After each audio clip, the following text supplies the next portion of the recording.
Welcome back to the SHODcast. This is the Week 8 preview. Your host, Matt McKenney, Mike Height. I'm Sean Klein. It's been 7 weeks through the season, and we finally have a team starting to shape up in that number one spot. Matt, first thoughts. Oh, man. Happy Halloween. It's going to be a spooky one this year, I think. The Halloween episode. Mike, any thoughts about this week before we head into the numbers? Thoughts about week 7 or thoughts about Halloween? Yeah, either one. I think it's gonna be weird having Halloween the same day as football. I don't remember the last time that happened, but yeah, I'm looking forward to it. I'm actually going to the Bills game, so it'll be fun. I'm not dressing up. I'll be wearing Bills gear, but not a Halloween costume. So you're dressing up as Mafia. Yeah. Heading into the week 1 scores. We'll actually get into those in a second. First things first, we showed you a guy last week. Who's that Pokemon? Could you guess who this is? The hints were, he was a 2018 player. He played for Muppet Nation, and he helped them beat the Headless Thompson Gunners that week. But he earned 225 yards of total offense in week 6 that year in 2018. Any guesses who this is? Todd Gurley. Sure enough, it's Todd Gurley. We'll have another one for you at the end of the show. Heading into week 7 scores. First game of the week. Mike, what happened? Very tight one. Rafi Bombs came out on top. Kyler had a pretty good game, and so did Derrick Henry for the trek, but Aaron Rodgers and Debo put up very good games, and Buccaneers defense put up 20 points. So that was the big difference. Getting those defense points is key to getting victories. Next game, Matt. Holy cow, yeah. Were we wrong about this? I mean, we had all on barbecues pretty much except for the Muppets, and Kansas City could not have been worse in this game. Patrick Mahomes and Travis Kelce combining for barely 20 points in this game. I would have bet, they go for maybe 3 times that, considering, what I was expecting in that game. And you got some, decent games on the other side from Marquise Brown. And it's just the barbecue just continued to barbecue. Yeah, I think the nation got lucky this week, especially starting an inactive player in Darren Waller. Yeah, the barbecues are burned at this point.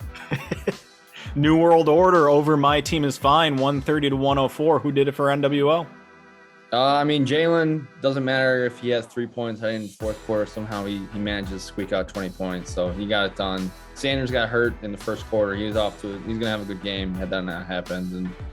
And Tom Brady, as always, throwing for over 600 touchdowns in his career was the big part of the NWO's performance. And then on the other side, Sam Darnold falling even further from where he was earlier in the season. The Van Buren boys back on top, beating the Flutie Flakes 160-90. Now, Matt, I know you've got opinions on this game because there's a lot of invalid things going on the left side there. Yeah, well, we predicted this before the game started, that there's going to be a lot of problems with actually fielding an entire roster. But I'm surprised that it was the Bills defense that then didn't end up coming out. I don't think he's got maybe he just really wanted the bench spots and was feeling really good about his bench spots, so he didn't drop anybody. It makes sense. I mean, there's a lot of great bench players that, couldn't make this lineup. So just take a 0 on the defense. It's no big deal. But look at Joe Burrow. 400 yards passing and, a bunch of touchdowns in that game, over 30 points. And then also Lamar Jackson, the quarterbacks combining for nearly 60 points is pretty remarkable. So Van Buren boys, stay hot. And the Fat Jims over Height, your team, scoring less than 100 points. What went wrong this week? What didn't go wrong? Just not a good performance by any of the boys. Baltimore really didn't show up in that game, so Andrews didn't have a good game. Odell was just atrocious. Edmonds really didn't have to do much. They destroyed the Texans. So good games from Matt Ryan. Jonathan Taylor had a good game on Sunday night, and Henderson I expected them to have much better the game they did. They didn't really, they were behind early and they had to pass all game. So But good game for the Fat Gems. Rusty Truckers over Field of Rush, 169 to 113. Matt, it looks like you got some big games from Elvin Kamara. Yeah, Kamara was good on Monday night. He caught a bunch of balls. I think he had like 12 catches for, 100-something yards, and he had touchdown in that game, I believe. So receiving touchdowns, so it's pretty strong. And then Cooper Kupp just continues to put up gaudy numbers. So that's really exciting and fun to watch and to have on your team. A heck of a deal for what you get him for, like $20.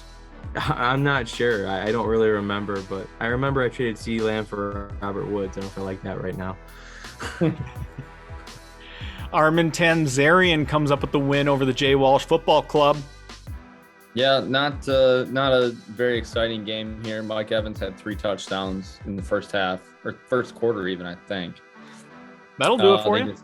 They just absolutely destroyed the Bears. So yeah, big game out of him. Not really much else going on the Tanzarians. I mean, Zach Wilson got hurt. And Jay Walsh, just not a good performance. My team would have beat them this week. They had some inactive players, which is always going to hurt you as well. So. Oh. And heading into our injury report, we're going to be talking Antonio Brown here. Matt, tell us what's going on with this graphic and why Antonio Brown's associated with these feet. Well, it's ankle week. It's ankle week in the SHODcast. We got 3 guys who have ankle injuries, and we're going to talk about each of them, kind of going from less severe to more severe. So with Antonio Brown, if you look at the upper left-hand corner of your diagram here with the ankle, we're talking about the outside of the ankle. So ankle sprains that are on the outside of the ankle are generally less severe, and that's what Antonio Brown has. He probably has an injury to the anterior talar fibular ligament, which is the one that's kind of in the front of the ankle and foot area. And these injuries can vary in terms of the length of time that people are out for, but generally don't require surgery. It's something that you can even play on sometimes when it's not that severe. So we're expecting AB to be back in the lineup relatively soon, I would think. The next player, we have Darren Waller. What's going on with him? Yeah, Darren Waller. So he's got a bye coming up, but if you'll direct your attention to the bottom of the diagram here, this is a medial ankle sprain. So the inside of the ankle, like the instep of the foot, and the ankle with the ligaments that attach from the medial malleolus, which is the inside portion of the lower leg bone, the tibia, and it connects into the ankle and the bones of the foot from that spot. And these ankle injuries tend to be a little bit more severe and a little bit longer lasting in terms of how long it takes for players to come back from this. So being that this is a medial ankle sprain, it's a little more concerning for stability of the ankle and the foot. So Waller could potentially be out for several weeks with this injury. Really depends on the severity of the injury itself, but when we get to the next guy, we'll talk about how big this can really be. Yeah, and the last guy is Michael Thomas. He's expected back rather soon. Matt, how soon can we see him back on the field? Yeah, so Michael Thomas underwent deltoid ligament surgery, which is basically the bridge of ligaments that you see on the bottom portion of the diagram here, that those 3 or 4 ligaments that you could see kind of encapsulated in that region. That it's the kind of veil of tissue that sits over the inside of the ankle, and he had a repair of this.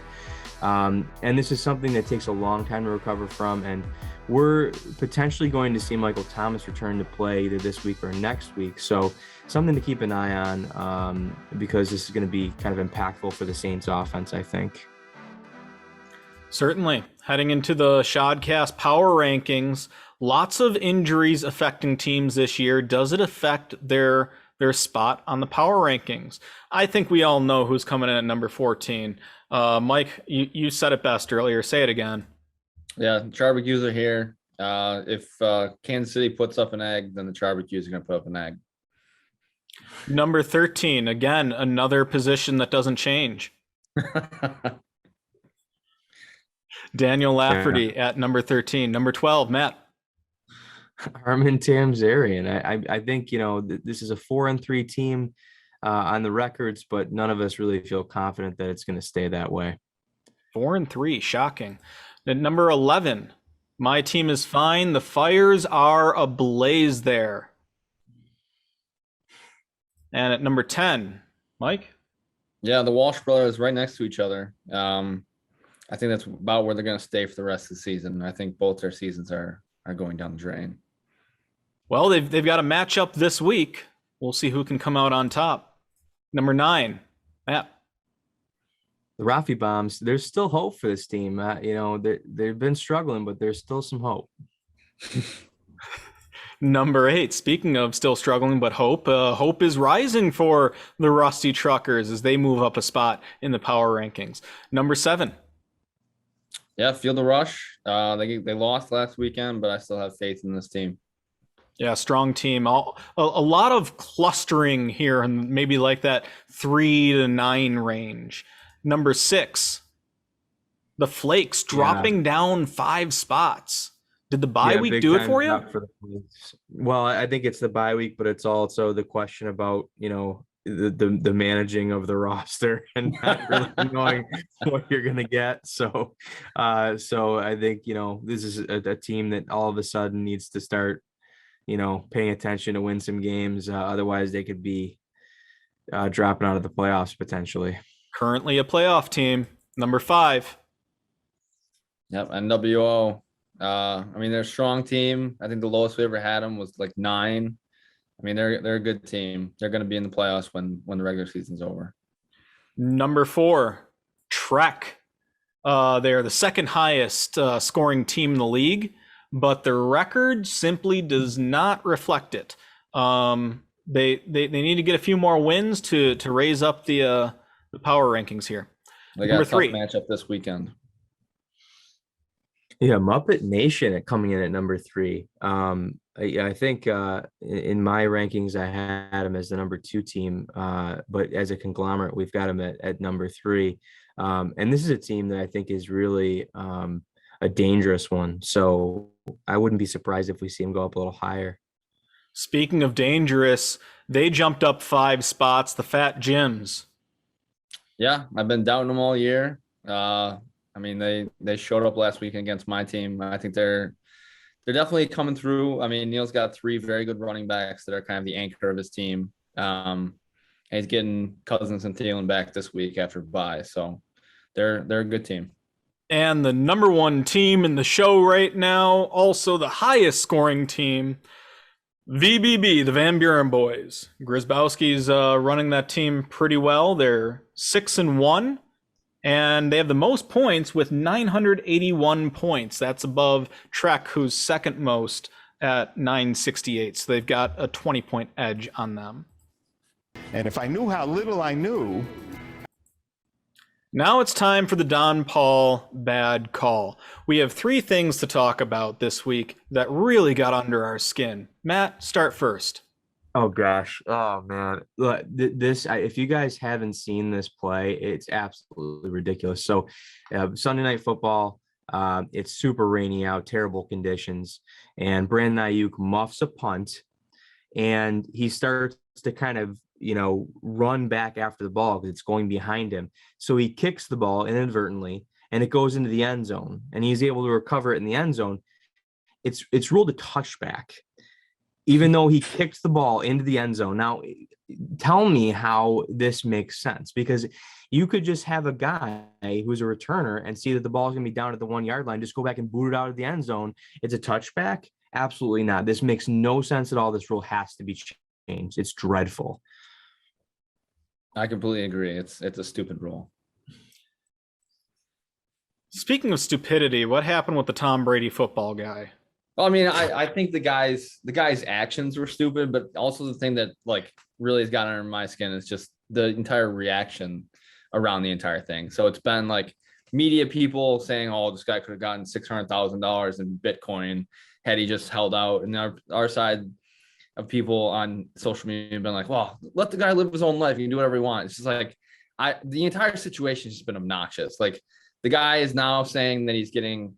Or I guess the Tampa Bay Bucks have said that they're giving him a Mike Evans signed jersey, a Tom Brady signed jersey. He's getting another game ball. The guy's saying now he wants to play golf with Brady.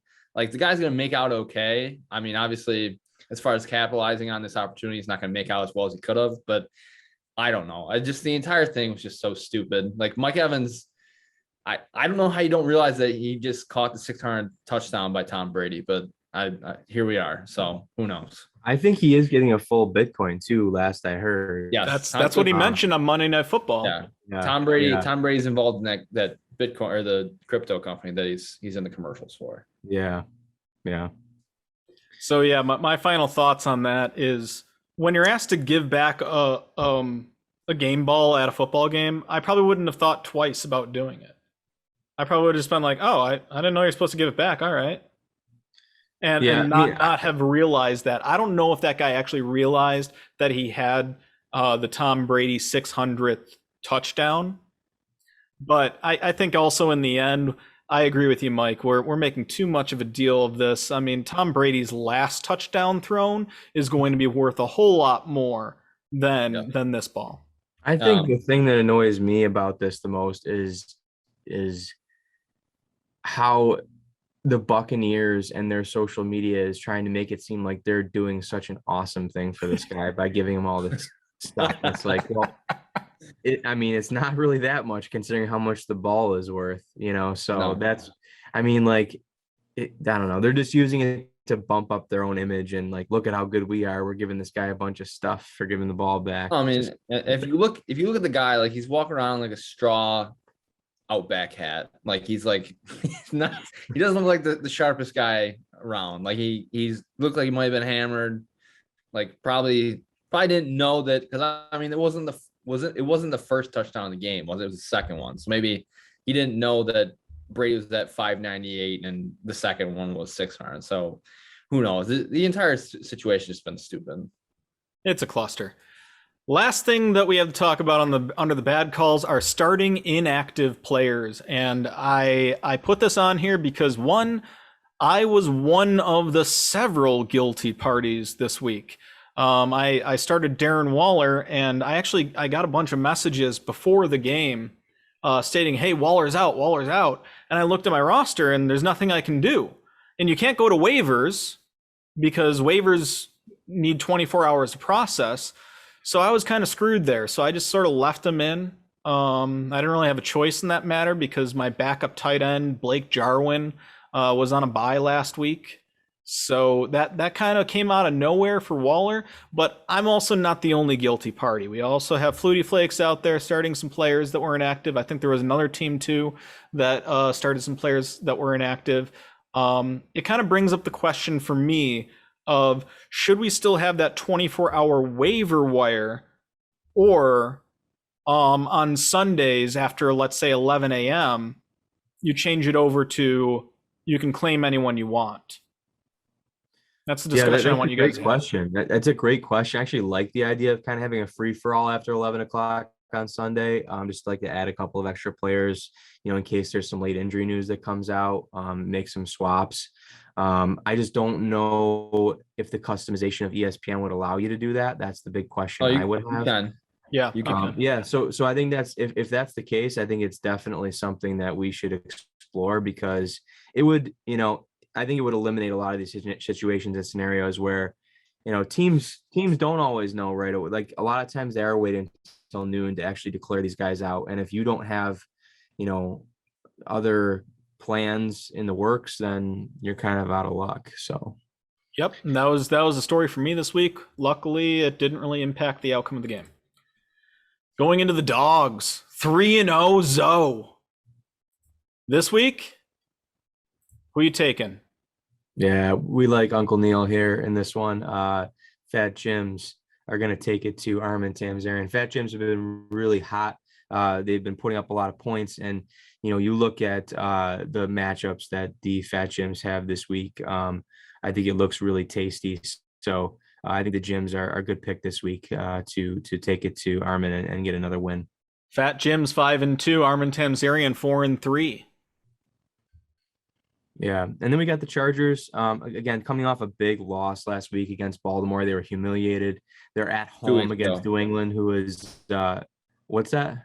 2 weeks ago. They had a bye last week. Oh, they had a bye. You're right. They had a bye last week. Good point. But anyway, the last game they played was a really embarrassing game. So even more reason for them to be kind of ready to play, because they had a week off and they have extra time to prepare for New England. So I see the Chargers winning by a handsome margin this week. I think it's probably going to be, 10 points or more. So, go ahead and lay the points here with the Chargers. I think you'll be pretty safe if you do so. The ride or die pick of the week, finally on the board with a win. What are you going with? Not a great start for Ryder, but we're gonna pick the Flakes this week against the basement of the league. I think you're just picking any team against the Charbicues at this point. I think it's a good strategy. But yeah, so my Shod parlay pick this week is Atlanta -2.5 against Carolina. Carolina is just an absolute tailspin right now. I mean, they're talking about Darnold possibly getting benched. I mean, he got pulled like early in the third quarter last weekend. Atlanta's starting to get it together. I mean, Pitts is really starting to come into his own, and Ridley didn't play great last weekend, but I mean, he had that sort of personal issue before the London game, and then they had the bye week. So I think he's gonna get it back together again, and I'm definitely picking Atlanta. My, how the turntables have turned for Carolina. The Snoop sleeper pick of the week, also finally getting on the board after last week's rightful choice of, I believe he chose Muppet Nation. This week he's going with Trek over Mike Heights, Daniel Lafferty. Height, I just think your team is also a dumpster fire. Needs a lot of work. I understand you have a lot of faith in it. I just don't share your sentiments with that. I wouldn't say that. And I'm going Dallas -2.5 at Minnesota. Minnesota is such a weird team. You don't know what's going on with them. So I just think Dallas has all the weapons, and they're a solid, healthy team this year that I think could easily win by a field goal or more over Minnesota. Mm-hmm. Yeah, I like the parlay this week. I think we got a good parlay hit last week. Shod parlay hit last week. Let's see if we can make it hit 2 times in a row. Yep. Heading into this week's games, Mick, you're your current leader with 13-8. Height, you're 12-9, and I've got some work to do. I've only got 9 wins, so let's try to make them up this week. Matt, are you going Rusty Truckers or are you going Muppet Nation on this? This is a tough game to pick, but I got to go with the Muppets this week. I think the team's a little bit more complete, and looking at the matchups, I think the Muppets have a slight edge here. So going with the Nation. Height, do you feel the same way? You tell me. Let me tell you. No. No, you don't. Yeah. No, I'm going with the Truckers. I mean, it's a very talented team. I mean, the Rams are playing Houston this week. They're huge favorites. I'm expecting Kupp and Stafford to put up gaudy numbers again. So I'm going with the Truckers. Given it's only Tuesday night, the current projection is 138 to 120 in favor of the Rusty Truckers, but I don't believe in projections, so I'm going with the Muppet Nation on this one. NWO and Feel the Rush. Matt, who you got? Oh, this is going to be another close game. I think that both teams are pretty solid, and you're gonna have to click that button because I can't even remember who I picked. It's so close. It is close. Projections is 133 to 129 in favor of Rush. I guess I gave it to New World Order. I mean, like I said, I think it's going to be a close game. It's probably going to come down to last minute here. Probably the late games are going to make the deciding kind of final call on who wins. So 2 good teams, and I think NWO edges them out. Height, you feel the same way? I do. I'm sticking with NWO for a while. I think they're a very good team. Yep, and they got Tom Brady on that team, and until he shows any sort of sign of petering out, or even Jalen Hurts, we can all look at him and say, you know what, that might not be the best quarterback, but he's still putting up those points in the fourth quarter, and as long as he's putting up those points, it's good for the NWO. That's right. I'm pretty sure real that quarterback to be a good fantasy quarterback. I don't think Rob has 2 quarterbacks too, right? I think he only has 1. Currently, if I can look at the box score of this, please. Currently, Rob is starting Dak Prescott and Teddy Bridgewater. Oh, that's right. He acquired Prescott. I forgot about that. Yeah, in the most lopsided trade that we've ever seen. My team is fine versus the Jay Walsh football team, the battle of the brothers. The current projection on this one is 115 to 114 in favor of the dog.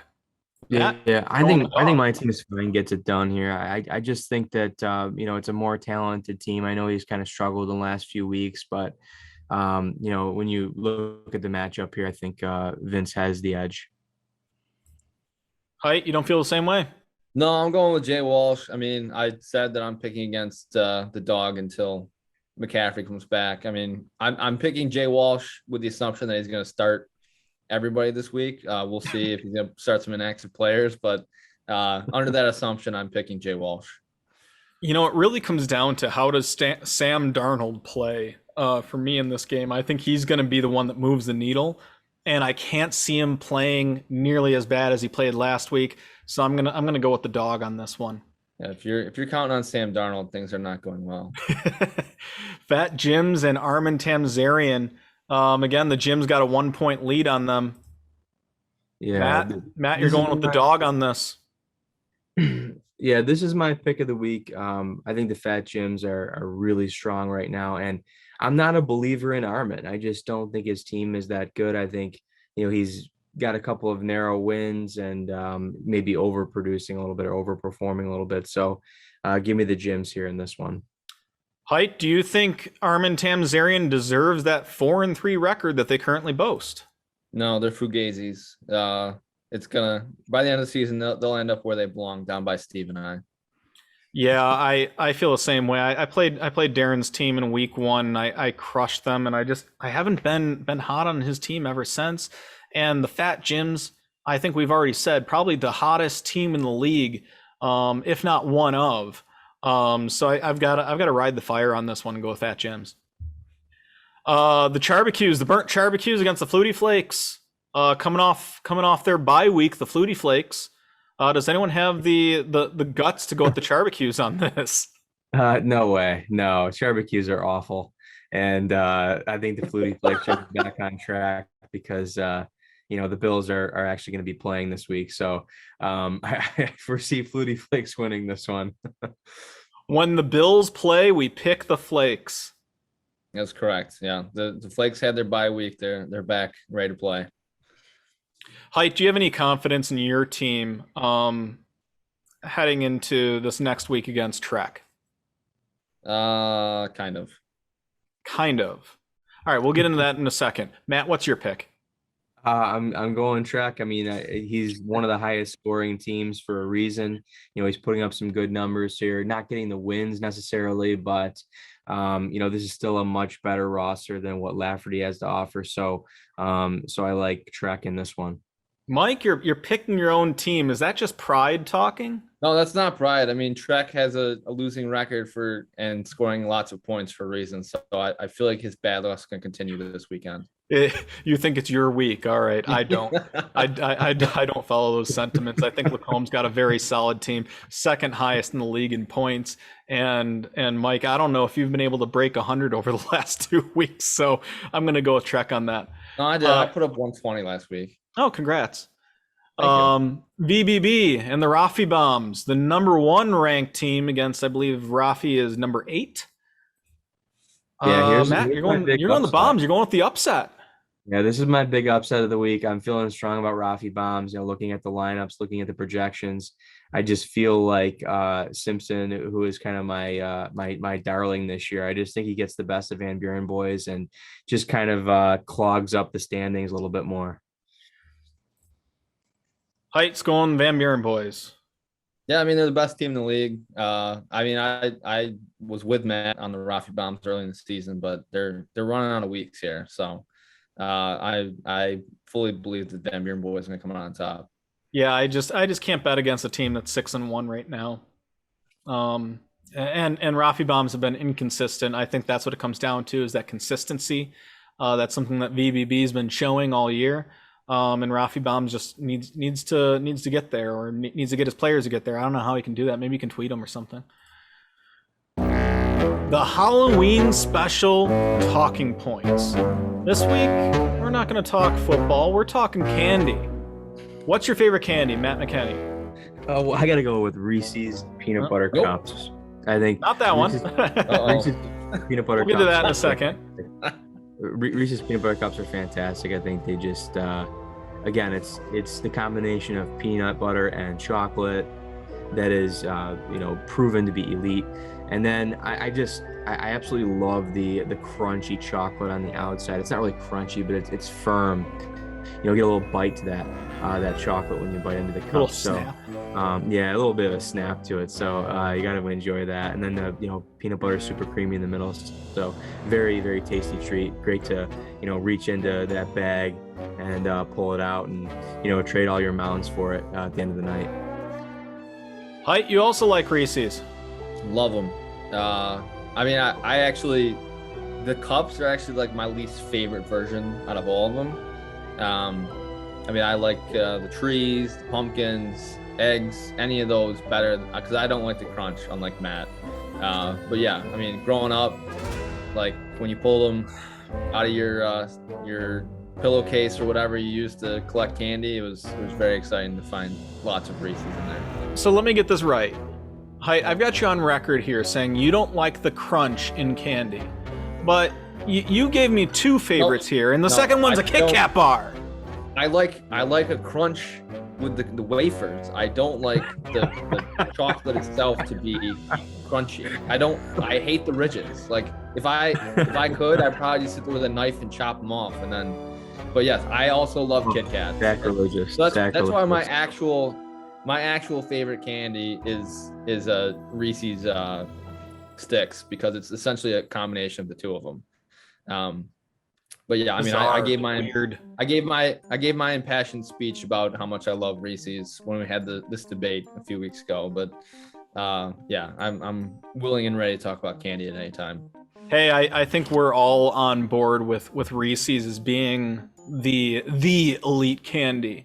I wanted to change mine up a little bit though, because there are certain Reese's that I think are better than others, and my favorite is the White Ghost. It's got white chocolate on the outside, peanut butter on the inside.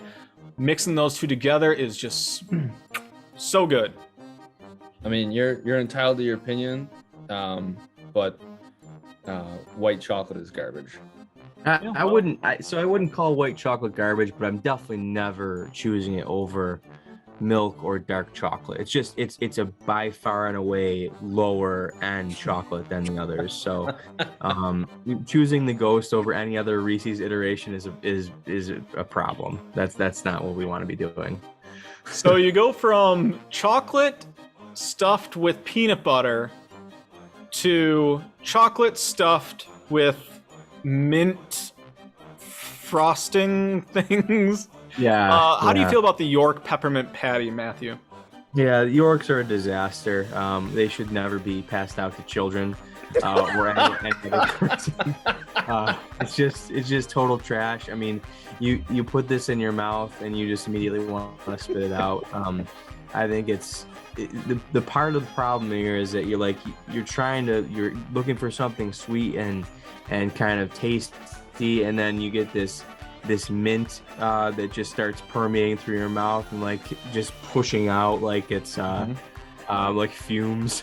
And it's just disgusting. So York is my least favorite candy that you might receive on Halloween.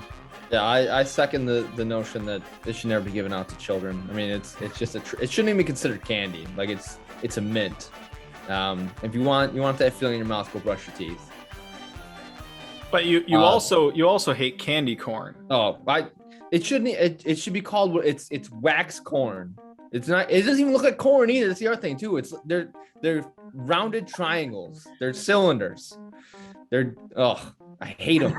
I don't know why anyone would ever want to eat these things. They get stuck in your teeth. They taste terrible.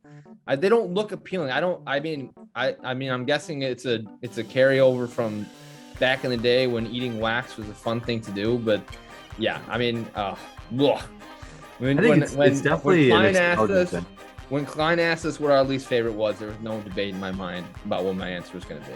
Going straight to the candy corn. See, I think you're being a little too hard on candy corn. Nope. I think James mentioned in the group either last night or the night before that candy corn is fine when it's in small amounts. No, When you get the whole bag of it and you have to devour it, that's when it gets to be too much. no, it has no redeeming qualities. Like at least the York peppermint patty, like you have fresh breath at the end of it. Like there's nothing good about candy corn.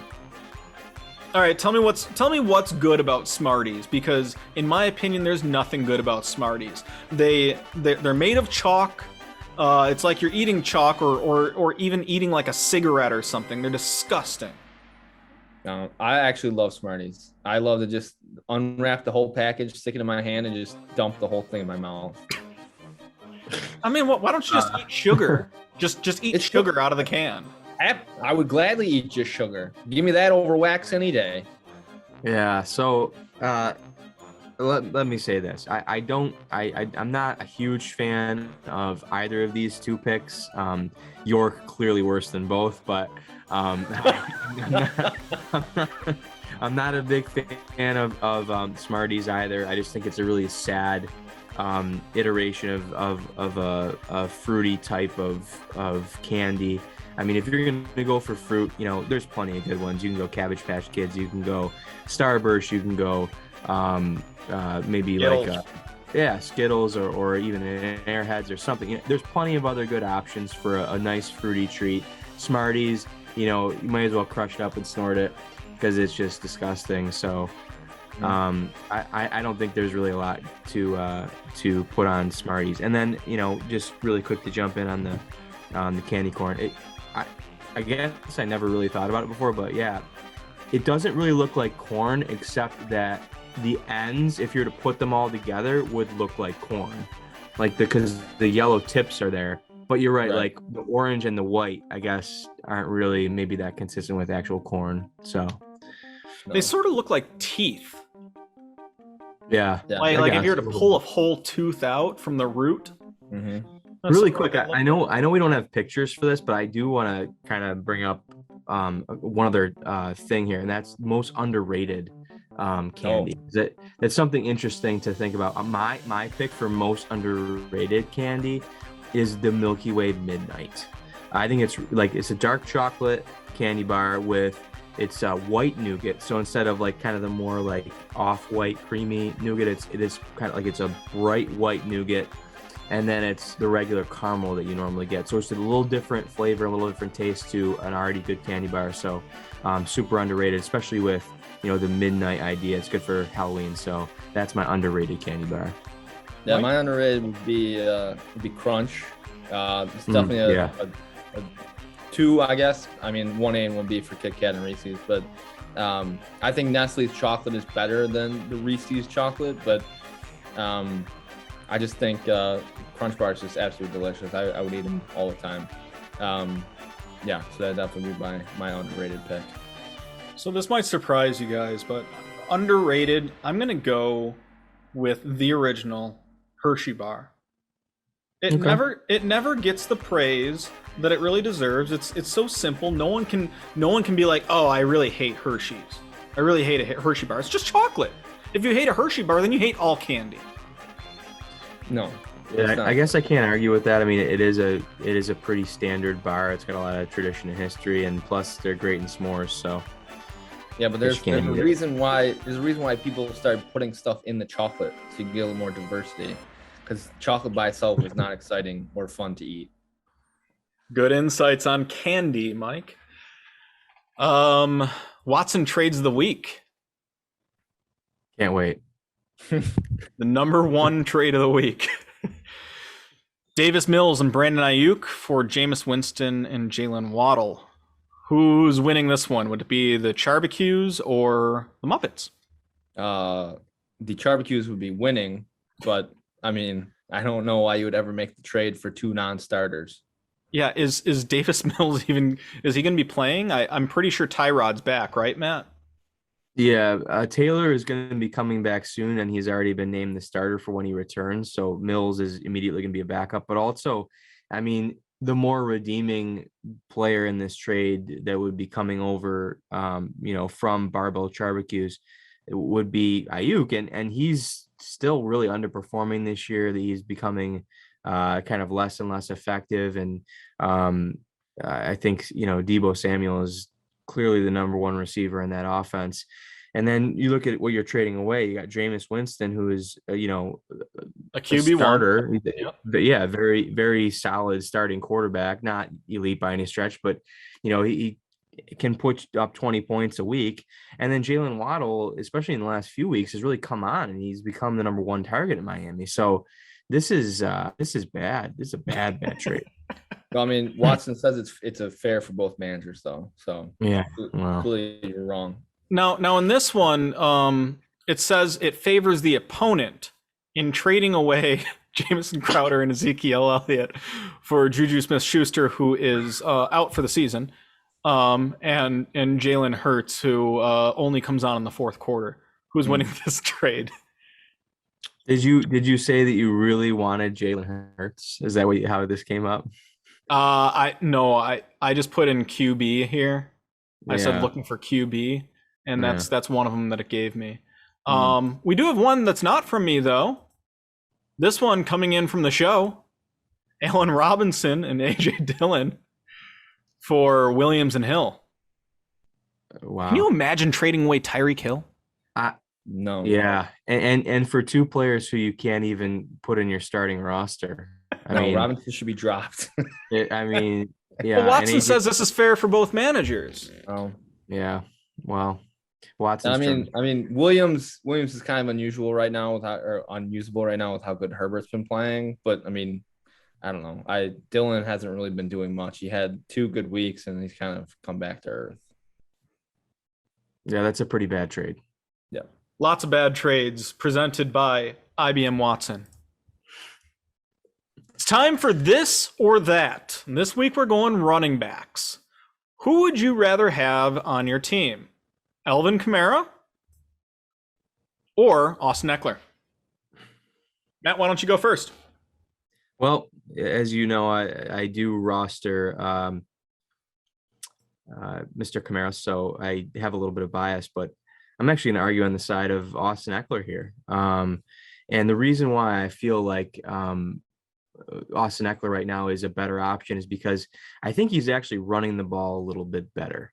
New Orleans is a little bit one-dimensional right now. I don't feel like the receiver threat is all that high with New Orleans, and I don't think that teams really respect New Orleans moving the ball downfield. You even saw it last night in the Monday Night Football game, where basically New Orleans was kind of dinking and dumping the ball all the way down the field, and obviously Kamara was a big recipient of that and was able to catch a lot of balls, but it's really harming him in the running game. He was only averaging like 3 yards a carry for most of the game. I think he ended up with 50 yards rushing or something, but really he just in between the tackles, he's not really having the same output that he had last year. So I think Eckler, on the other hand, is running the ball really well in between the tackles. He's catching the ball a lot. They have to respect the pass because Herbert's just so electric this year, and they got such good receivers with Keenan Allen and Mike Williams. So it just allows the Chargers to do so much more in that offense. And Eckler, I think, is a recipient and kind of a benefactor of that. Height, do you like Eckler or Camaro? I'm definitely going Kamara in this argument. I mean, I agree that Eckler's running better and he's in a better offense, but Alvin, you said that the Saints offense is one-dimensional. That's correct, but Alvin Kamara is that one dimension. So, I mean, he caught 12 passes last night. We play in a points per reception league. Like, he's just getting fed by Jameis right now. I mean, he is the entire offense, and he's that good that he's able to carry the entire offense. I mean, well, let's look at one thing though here, because I want to say that basically the amount of catches that he had yesterday was probably about the same amount as he had the entire season before that game. That's my guess. Looking at Alvin Kamara here, I'm just going to pull his his stats up really quick through my team here. He has receiving, had 11 targets last night. He caught 10 balls. Before that, he had 8 targets the game before, but he only caught 5 balls. The total amount of catches that he had before, and this is, including 5 weeks, he had only caught a total of 15 passes. So basically 2/3 of his receptions, he caught 2/3 of the total season receptions last night. So it's I think maybe a little bit of an outlier in that sense. And if you look at his rushing totals, I mean, he's only eclipsed 100 yards one time this year. I mean, I'm not worried. Like, my decision was not based on any sort of rushing. It was based on receiving game and catching balls. So, well, I appreciate that. I think last night was a preview of what the Saints offense is going to be for the rest of the season, especially if Thomas is going to be questionable to ever come back this season. Callaway is unusable. Harris is unusable. I mean, they have no receivers. They have nobody to throw to. Jameis is happy to check the ball down to Kamara. Yeah, I certainly hope you're right. Yeah, it's definitely a close call. Right now, Austin Eckler leading the race with 128 points, and Alvin Kamara only 121, so he's behind by about 7 points on that. Wrapping up the show, we've got a new fantasy player to tell you about. This guy was a running back in 2014, had 181 points that year, and he helped Fat Jims over Cordell. 94-69. Nice. Any guesses who this could be? Knee-jerk reactions. Devonta Freeman. I have no idea. Absolutely no idea. Was Devonta Freeman in the league in 2014? This is the third time that the Pokemon has beaten my team. Third time in a row. I'm expecting it happens every week now at this point. Wait, you were Cordell? Yeah. Oh, no way. Well, you just keep losing, I guess. I don't know. I didn't pick these out to slight the truckers at all. Well, that's all we got for today in this week's show. Matt, Mike, any final thoughts? Go Colts. Go Sharks. Okay. Very good. Very, very, very solid. Mike, anything to say? Go Bills. All right. That's all we have time for this week on the SHODcast. Keep it here for another episode next week. We'll have it dropping probably on either Tuesday night or Wednesday. Take it easy.